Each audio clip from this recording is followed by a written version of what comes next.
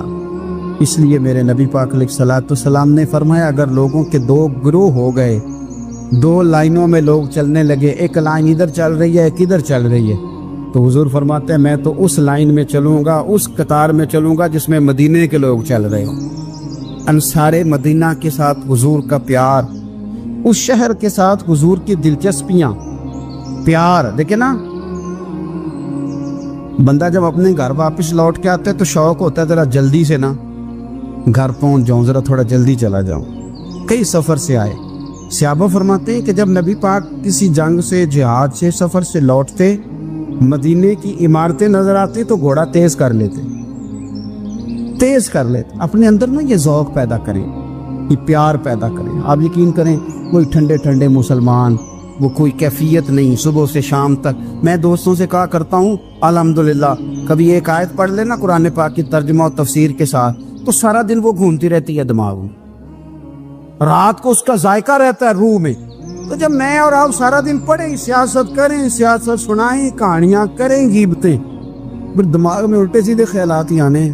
تو اگر صبح اٹھتے ہی سب سے پہلے مدینے والے کی ایک نعت سنی جائے اور شام کو سوتے وقت بھی ایک نعت سنی جائے، ایک نعت نعمتیں بانٹتا جس سمت وہ ذیشان گیا، اس طرف منشی رحمت کا قلم دان گیا، تجھے جانا تجھے مانا نہ رکھا غیر سے کام، للہ الحمد میں دنیا سے مسلمان گیا۔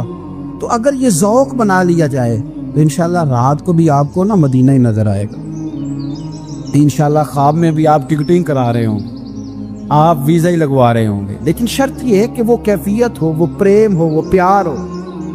مدینے والوں نے بڑی غلامی کی، کبھی کوئی شکوہ نہیں کیا، ویسے کبھی کبھی اللہ موقع بناتا تھا، کبھی کبھی نا مدینہ شریف میں ایسے ہوتا تھا کبھی کبھار۔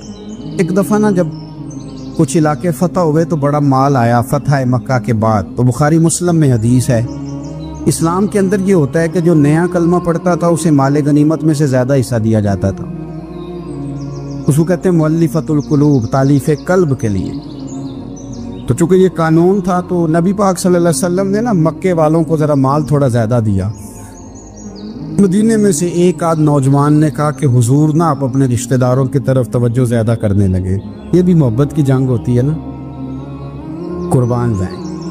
حضور سید عالم علیہ السلام تک بات پہنچی اور اسی طرح پہنچی کہ ایک آدھ نوجوان نے بات کی ہے۔ نبی پاک علیہ السلام نے ترکی خیمہ لگوایا، فرمایا مکے والا کوئی نہ آئے، صرف مدینے والے آئیں۔ سارے حضور کے سامنے بیٹھ گئے، ذرا منظر دیکھنا، حضرت ابو ایوب انصاری رضی اللہ تعالیٰ عنہ سے لے کر سارے انصار۔ حضور نے فرمایا ابھی میں نے سنا ہے تم میں سے کچھ نے کہا ہے کہ حضور اپنے رشتہ داروں کو زیادہ دینے لگے۔ رو پڑے مدینے والے، یا رسول اللہ وہ تو ایک نوجوان نے غلطی۔ فرمایا نہیں تم کہہ سکتے ہو کہ یا رسول اللہ صلی اللہ علیہ وسلم مکے والوں نے تو آپ کو تکلیف دی تھی، ہم نے آپ کو ٹھہرایا، تم کہہ سکتے ہو چونکہ تم نے ٹھہرایا تھا۔ مدینے والے رونے لگے کہ یا رسول اللہ ہم کون ہوتے ہیں ٹھہرانے والے، وہ تو آپ آئے، اللہ نے مدینے کو شان عطا کر دی۔ میرے محبوب نے فرمایا تم کہو نا کہ یا رسول اللہ مکے والے تو بدر میں تلواریں لے کے آ گئے تھے، ہم تھے جنہوں نے سینے پیش کیے تھے۔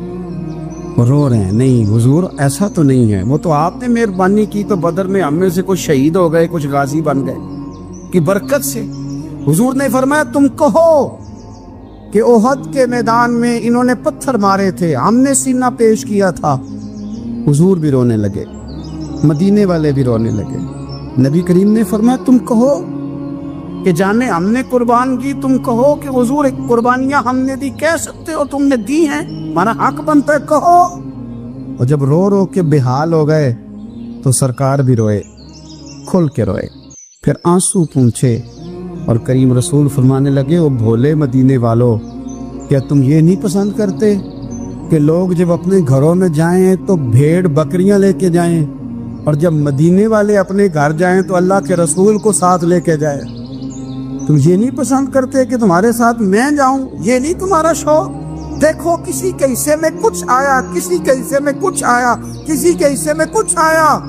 مدینے والے وہ لوگ ہیں جن کے حصے میں اللہ کا پیارا حبیب آیا۔ تمہیں رسول کریم ملے، تم کتنے خوش بخت ہو، کتنے خوش نصیب ہو، تمہیں نبی پاک کا ساتھ ملا۔ حضور ہے، یہ ہے ارض جنت، یہ طیبہ کی زمین ہے، جنت بھی یہیں اور مال کے جنت بھی